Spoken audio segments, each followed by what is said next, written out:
Tout ce qui existe dans l'univers est énergie. De la chaise sur laquelle vous êtes assis aux pensées et aux émotions qui traversent votre esprit, tout vibre à des fréquences différentes. C'est l'essence même de l'existence. L'énergie ne peut être ni créée ni détruite.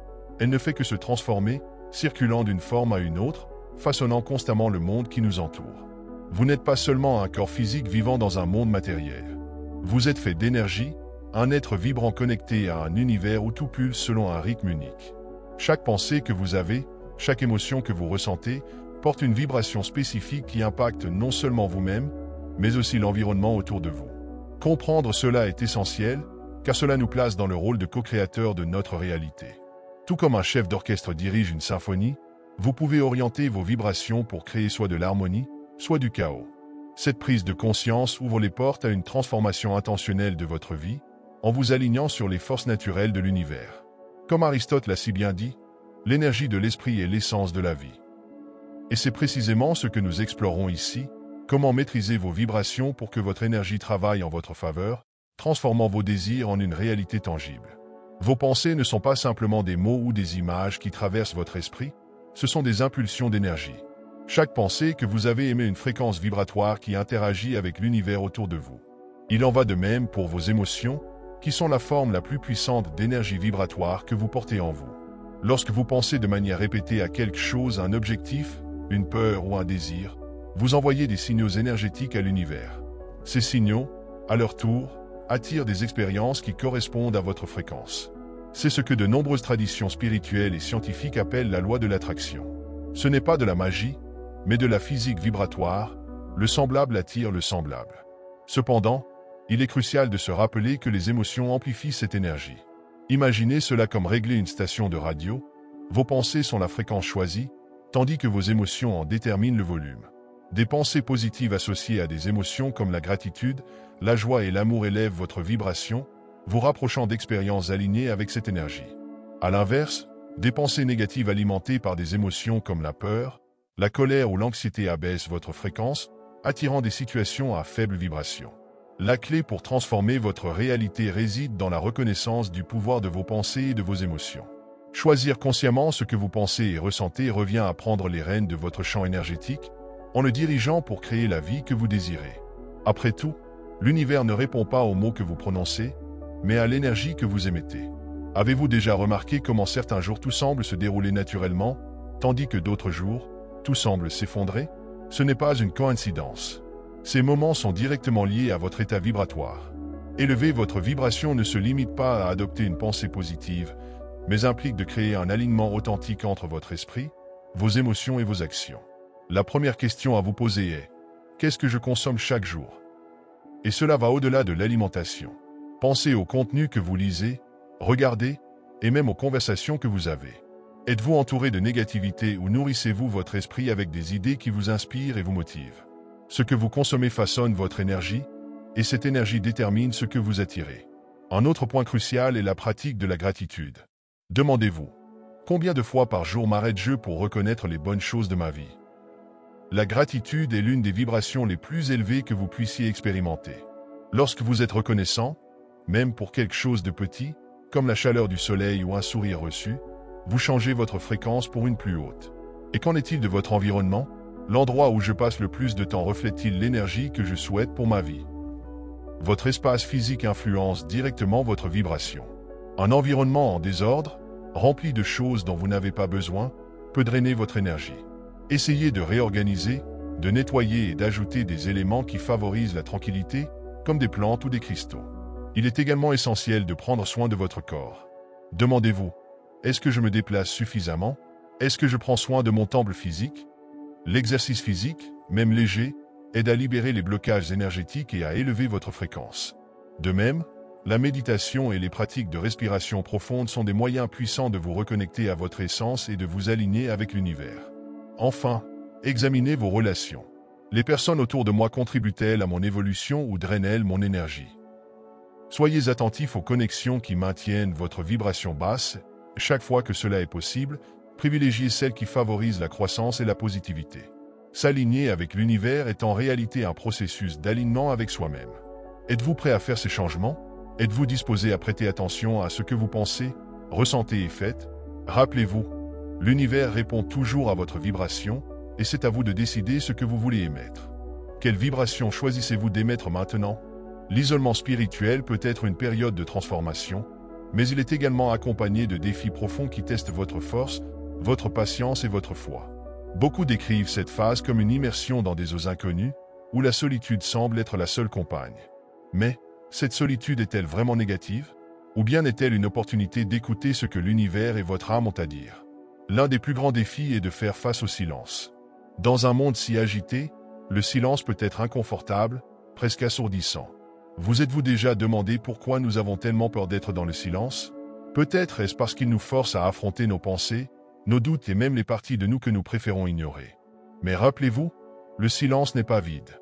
Il est plein de réponses que vous ne trouverez que si vous avez le courage de l'écouter. Un autre obstacle courant est le sentiment de déconnexion. Pendant l'isolement, il est facile de se sentir oublié ou abandonné par les gens, voire par l'univers.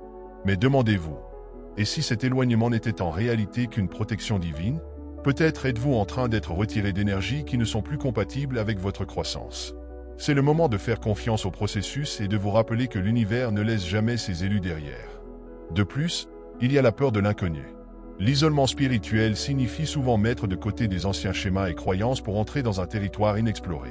Cette transition peut apporter de l'insécurité, mais c'est justement dans ces moments que vous découvrez votre force intérieure. Lorsque la peur surgit, interrogez-vous, qu'est-ce que je peux apprendre de cela? Ou comment puis-je utiliser ce défi pour devenir plus fort? Comment surmonter ces défis? Tout d'abord, acceptez que l'isolement soit une phase temporaire et nécessaire. Ne luttez pas contre lui, mais accueillez-le comme une partie de votre voyage. Concentrez-vous sur des pratiques qui renforcent votre esprit et votre âme, comme la méditation, l'écriture thérapeutique ou même des promenades dans la nature. Rappelez-vous que, bien que vous puissiez vous sentir seul, l'univers communique toujours avec vous. Soyez attentifs aux signes. Peut-être une chanson inattendue, un message dans un livre ou même un rêve sera la réponse que vous recherchez. Êtes-vous à l'écoute? Enfin, reconnaissez que l'isolement est une preuve que vous avez été choisi pour quelque chose de plus grand. L'obscurité que vous ressentez maintenant n'est que le prélude à la lumière qui arrive. Êtes-vous prêt à faire confiance au processus, même sans voir le chemin complet? C'est le test final de la foi. Bien que l'isolement spirituel semble être un voyage solitaire, il sert également de portail vers quelque chose de plus grand, la connexion avec d'autres élus. Ceux qui partagent cette expérience comprennent les difficultés, les défis et les épiphanies qui viennent avec ce processus. C'est comme si l'univers alignait chaque personne sur son parcours, afin que, au moment voulu, elle se rencontre. Vous êtes-vous déjà demandé pourquoi, parfois, nous ressentons une connexion immédiate avec certaines personnes, comme si nous les connaissions depuis des années, même si c'est la première fois que nos chemins se croisent? Ces rencontres ne sont pas une coïncidence, ce sont des synchronisations planifiées par l'univers.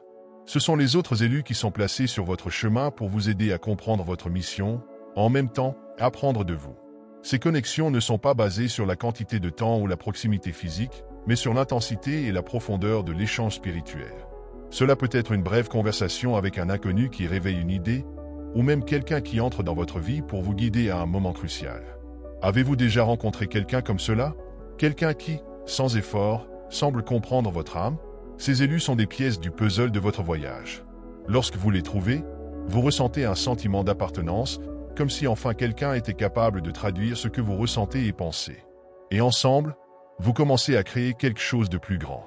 L'union des élus n'est pas seulement pour un soutien mutuel, mais pour amplifier l'énergie collective qui sera utilisée pour transformer le monde autour de vous. Mais comment identifier ces autres élus? Ils ne viennent pas avec des étiquettes ou des signes évidents. Pour les reconnaître, vous devez faire confiance à votre intuition. Lorsque vous êtes connecté à vous-même et à l'univers, vous remarquerez que ces personnes sont attirées par votre fréquence. C'est pourquoi l'isolement initial est si important, il vous prépare à vous accorder à la bonne énergie. Et le plus important, rappelez-vous que les élus ne sont pas ici pour résoudre tous vos problèmes ou porter vos fardeaux. Ils sont là pour marcher à vos côtés, partageant expérience, sagesse et force. Ils sont la preuve que, même dans les moments les plus solitaires, vous n'êtes jamais vraiment seul. Ressentez-vous qu'il y a d'autres qui vous attendent? Êtes-vous prêt à trouver votre tribu spirituelle? Si oui, ouvrez-vous aux possibilités. L'univers trouve toujours un moyen d'unir ceux qui partagent le même but. Après tout, le chemin des élus peut être individuel, mais le destin est toujours collectif. L'isolement spirituel est un voyage profond, mais rempli de défis qui testent votre force intérieure. En vous éloignant du monde extérieur pour regarder à l'intérieur, vous rencontrez des obstacles qui peuvent sembler insurmontables. La solitude crie, les doutes surgissent comme des ombres, et les peurs que vous pensiez enfouies remontent à la surface. Vous êtes-vous déjà senti perdu au milieu de ce processus? Vous êtes-vous déjà demandé si tout cela en valait la peine? Sachez que ces difficultés font partie de votre évolution. Chaque barrière est une opportunité de croissance, une chance de renforcer votre essence et de vous aligner avec votre but. Le silence, souvent, est le plus grand adversaire. Il met en lumière les pensées réprimées et révèle des vérités que vous préféreriez éviter. Mais avez-vous déjà réfléchi au pouvoir du silence? Que tente-t-il de vous enseigner? Un autre défi courant est l'éloignement des personnes autour de vous. Les amis et la famille peuvent ne pas comprendre votre voyage, et cela peut générer un sentiment d'incompréhension et même d'abandon. Cependant, c'est à ce moment-là que vous réalisez qui est réellement en harmonie avec votre âme. Certaines connexions sont temporaires, tandis que d'autres deviennent éternelles. Alors, comment surmonter ces défis? D'abord, acceptez l'isolement comme une partie du processus. Ce n'est pas une punition, mais une opportunité pour vous de vous reconnecter avec votre essence. Permettez-vous de ressentir, d'apprendre et d'évoluer. Ensuite, trouvez des pratiques qui apportent équilibre et paix. Méditer, marcher dans la nature ou même réfléchir en silence sont des moyens de nourrir votre âme pendant cette phase. Et le plus important, faites confiance au processus. Rappelez-vous que tout cela est temporaire et vous façonne pour quelque chose de plus grand. Les défis que vous affrontez aujourd'hui seront, à l'avenir, les bases de votre force spirituelle. Maintenant, je vous demande, comment avez-vous affronté les défis de l'isolement? Les voyez-vous comme des obstacles ou comme des opportunités de croissance? Si cette réflexion a du sens pour vous, partagez votre expérience dans les commentaires. Votre voyage peut inspirer d'autres personnes.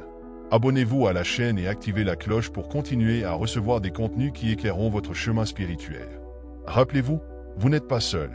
Votre transformation commence maintenant.